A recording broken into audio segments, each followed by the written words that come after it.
आज आम्ही वंचित बहुजन आघाडीच्या वतीने जिल्हाधिकारी साहेबाला निवेदन दिलेलं आहे की जे बजरंग दलाचे कार्यकर्ते जे कृषी समाजावर जे कृषी समाजाच्या जे विशेष समाजावर धरून त्यांच्या अन्याय अत्याचार करत आहे आणि त्याबरोबर आमचे शेतकरी बांधव जे त्यांची बी मोठ्या प्रमाणात त्या ठिकाणी नुकसान होत आहे. आता परवा दिवशी देवळवाजाचा बाजार होता, तिथे आमचा एक खेडेगावचा शेतकरीतून गाय घेऊन आला होता. त्या गायीखाली छोटासा वासरू सुद्धा होतं आणि त्याच्यामध्ये एका व्यापारीचे 2 बैल होते. शेतकरी दंड ठेवा लावून शेतकरी असताना सुद्धा त्याला बेरहम त्या ठिकाणी मारलं गेलं. त्या बजरंग दलाच्या कार्यकर्त्याने काही इतर कार्यकर्ते. गौरक्षक कायद्याला आमचा विरोध नाही आणि त्याचं स्वागत करतो. गाय जर कापित असेल तर त्यांच्या 300 गुन्हा दाखल करा अशी आमची मागणी.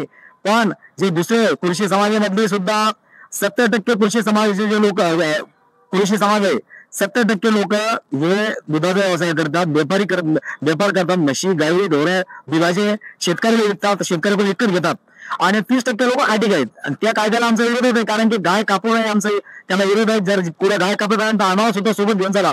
पोलीस प्रशासनाला विनंती करतो की जे कृषी समाजाच्या जवळ जो अन्याय होतोय त्याचा अन्याय सुद्धा दूर करावा. पोलीस जिल्हाधिकाऱ्यांना सुद्धा आम्ही निवेदनामध्ये म्हणलेलं आहे आणि आता आम्ही त्याला भेटलो, त्याला हे सांगितलं आम्ही की बाबा तुम्ही असा काही कायदा नाही की त्या लोकांना मारहाण करावा.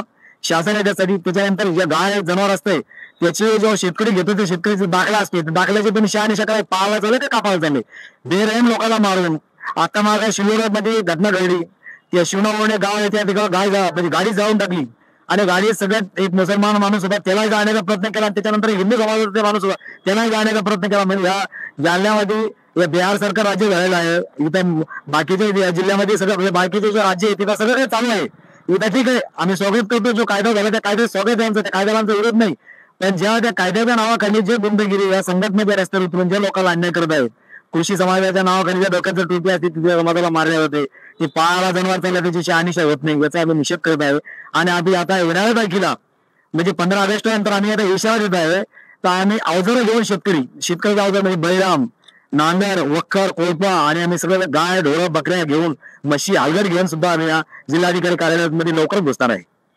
तेव्हा बोलू का जे वाहतूक होती, जे वाहतुकामध्ये ज्या गाड्या येतात त्या गाड्याची कुठे एका चौफुलीवर शहराच्या चौफुलीच्या बाहेर कुठे पण कान्याकोपऱ्यामध्ये गाडी आलेली होती. त्या गाडीमध्ये जर गाय बैल जनावर असेल ते शेतकऱ्याचे आहे का खाटकाचे आहे हे काहीच पाहण्यात. पहिली गाडी अडवायची, ती गाडी जमा करायची, एक त्याला पहिली मारहाण करायची, नंतर पोलिसाला बघायचं नाही. पोलीस त्याची शहानिशा न करता त्याला गाडी शाळामध्ये जमा करतात. याच्यामध्ये शेतकऱ्याची मोठ्या प्रमाणात नुकसान होत आहे. आमचं म्हणणं नाही की बाबा आता कत्तल घाण्यात तुम्ही जर चांगली शानी केली तर कत्तल घाणी चालू असेल तर बंद करा ना. आम्ही सोबत येतो वंचितचे कार्यकर्ते. म्हणजे आमचं काहीच बघाय नाही. गाय कापायलाच नाही पाहिजे, त्याच्यावर 300 गुन्हा दाखल व्हावा. आम्ही परत म्हणतो त्यांचं वाहतूक करणारे लोक आहेत. काही त्याच्यामध्ये शेतकऱ्याच्या गाड्या आहे त्या बी आल्या, त्या शेतकऱ्याच्या बैला एकाला गेले आलेल्या नाही. आता काही शेतकऱ्याचे मोठे प्रश्न असा झालाय की आता लग्न कार्य त्याच्यानंतर त्याला काही शेती घ्यायची आपल्याला विकत तर त्याच्यासाठी सुद्धा बैल जनावर एकाचे असेल तर त्याला भाव उतरले. कृषी समाजानं जो त्यांच्या ज्या मागण्या आहेत त्याच्या त्या कृषी समाजाच्या मागण्या सुद्धा लवकर शासनाने त्या निकाली काढावा. त्यांच्या मागण्या काय आहेत त्या मान्य करावा, ताबडतोब बाजार खुला करावा. विजय लाने.